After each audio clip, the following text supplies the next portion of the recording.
The barrel pressed into my forehead before I even opened my eyes. 3 men, black fatigues, military precision, the kind that doesn't hesitate.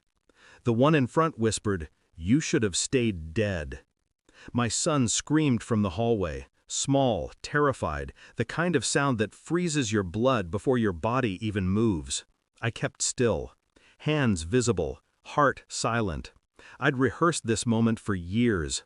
Every town, every fake name, every forged ID, it was all for this inevitability. But I never expected it would happen here. Not in the house with blue walls my boy painted himself. I studied their faces through the blur of adrenaline. No insignias, no unit marks, not government, freelance.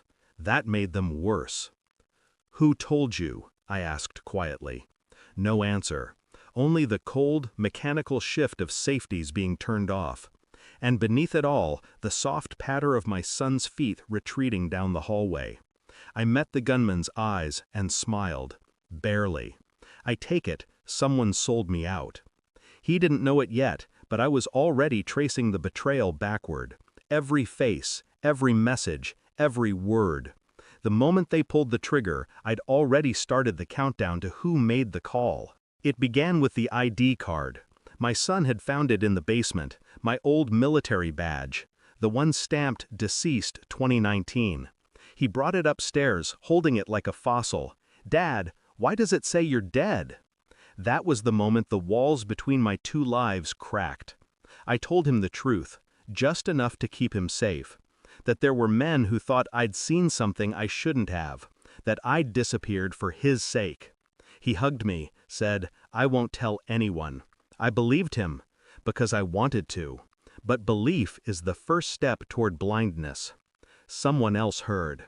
Someone close.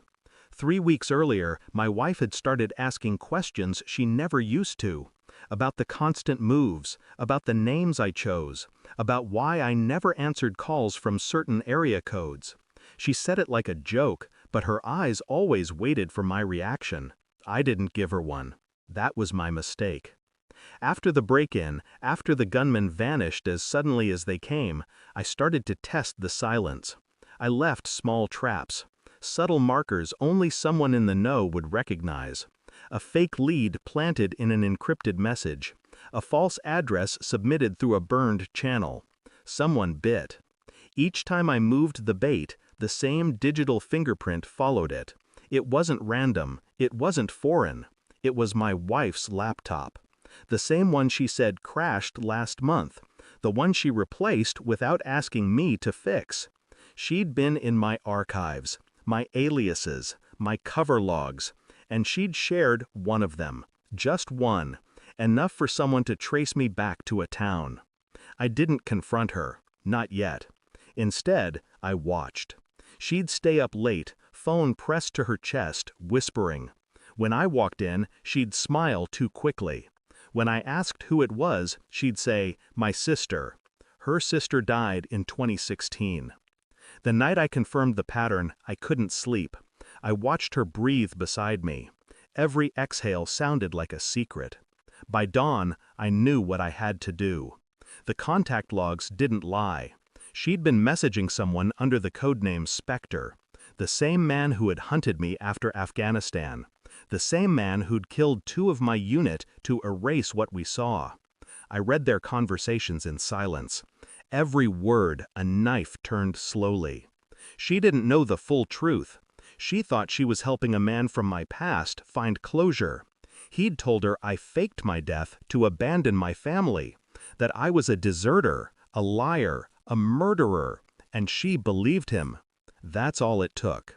A broken piece of trust to shatter everything.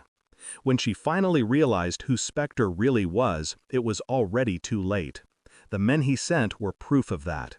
I printed the messages, every one of them, stacked them neatly on the kitchen table. When she walked in, I didn't speak. I only slid the papers toward her. She read the first line, then the second. Her lips parted. Her hands trembled. I didn't know. You knew enough, I said quietly. I didn't yell, didn't curse. I just opened the laptop she thought I didn't know about, and played the final message, Spectre's voice. Make sure he believes you. Once he's comfortable, I'll send the team. Her face collapsed. I told her I'd sent that audio and every message to a journalist I trusted. Every name, every transfer, every code. By now, I said, the world knows what you helped hide. She tried to speak, but I stopped her. You were my safe house, I said, and you gave me away. Then I left. We're ghosts again, my son and I. New town, new name, new silence. He asked me once if I miss her. I told him the truth. I miss who I thought she was.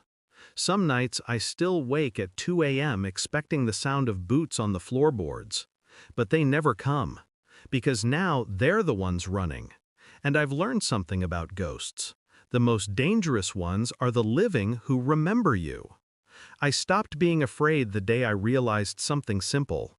You can kill a man, but you can't kill what he's already become.